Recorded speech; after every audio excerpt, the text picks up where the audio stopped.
Bonjour, donc je vais maintenant faire le numéro 4 du formatif.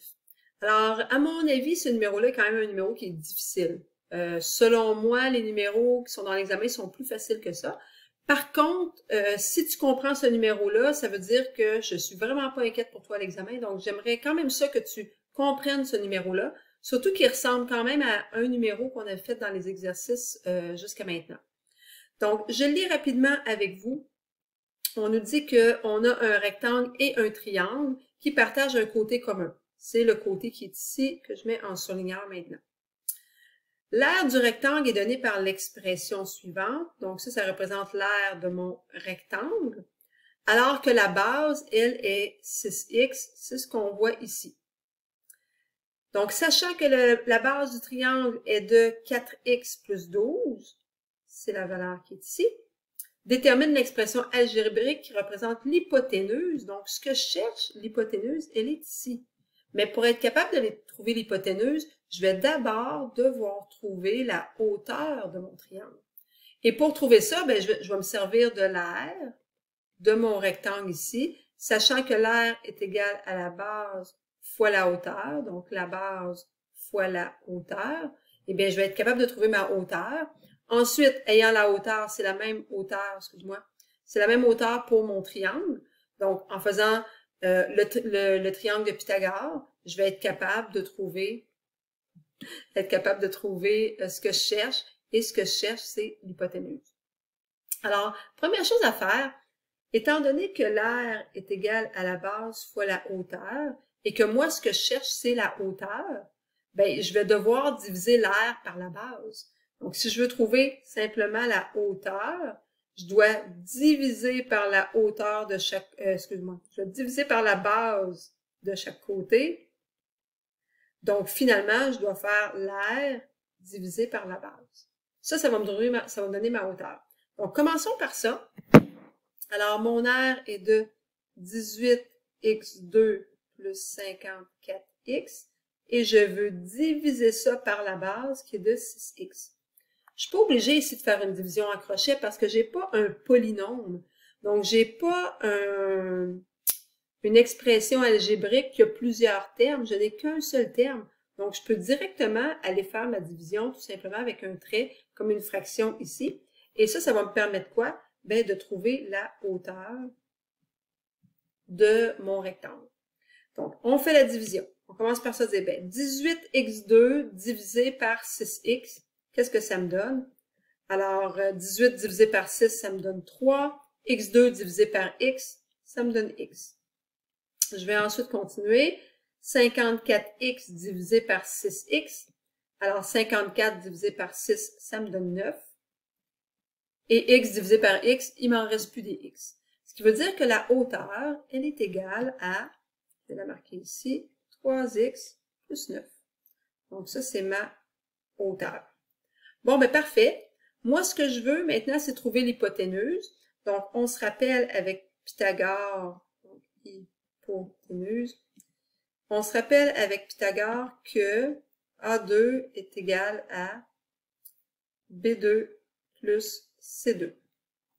Alors, mon hypoténuse, qui est A2, va être égale à B2. Donc là, peu importe lequel côté que tu appelles A, le B et lequel côté tu appelles C. Donc, je pourrais avoir 4x plus 12 à la 2 plus 3x plus 9 à la 2. Bien là, il va falloir aller le calculer, ce fameux à la 2 là. Donc, ce que ça veut dire à la 2, mais ça veut dire que je multiplie 4x plus 12 à 4x plus 12. Je vais juste me tasser un petit peu pour m'assurer d'avoir assez de place. Donc, mon a à la 2 va être égal à 4x plus 12 multiplié à 4x plus 12. Tout ça, c'est additionné. J'ai une addition ici. C'est un plus qu'il y a là. Là. Je vais le mettre en bleu pour être sûr que tu le vois. C'est un plus qu'il y a ici. Et additionné à quoi? Ben, à 3x plus 9 multiplié par 3x plus 9. C'est ce qui veut dire le à la 2. Ça veut dire que ma parenthèse, elle est là 2 fois. Bon, ben maintenant, allons distribuer le 4x dans la parenthèse. Ça va me donner 16 x2. Ensuite, 4x fois 12 plus 48x. Je multiplie ensuite le 12. Je vais distribuer le 12 dans ma parenthèse. Je vais donc avoir encore plus 48x et plus 144, qui est mon 12 fois 12. Je vais mettre mon petit x encore en bleu, question qu'on voit bien la différence entre les deux expressions algébriques. Donc ensuite, j'ai 3x que je distribue, donc 3x fois 3x qui vont faire 9x2. 3x fois 9 qui va faire plus 27x. 9 fois 3x qui va faire encore 27x. Et 9 fois 9 qui va faire 81. Donc, là, ce qu'on peut faire, c'est rassembler les termes semblables. J'ai des x2 avec des x2. Ça va donc me faire 25x2. J'ai ensuite des x avec des x, puis des x, puis des x. Donc, 48 plus 48 plus 27 plus 27 qui va me donner 150x. Et finalement, j'ai 144 avec 181 qui va me donner 225 pour terminer. Alors, j'ai 25x2 plus 150x plus 25. Et là, ça me donne dans le fond A2. Mais moi, ce que je veux, c'est seulement A tout court. Donc, la valeur ici du côté, c'est seulement le A. Donc, pour avoir ça, il faudrait que je fasse la racine carrée de tout ça. Bon, bien, en regardant ton polynôme ici, le seul moyen que je peux avoir de faire ça, c'est en le factorisant. Et là, si je veux le factoriser, je peux regarder. Ici, j'ai un nombre au carré. Si je fais sa racine carrée, ça va me donner 5x. Maintenant, je m'en vais voir le dernier. Est-ce que 225, c'est un nombre au carré? Donc, je vais essayer, je vais prendre ma calculatrice, je vais faire racine carrée de 225. Et ça va me donner 15. Maintenant, au milieu, ici, j'ai un plus.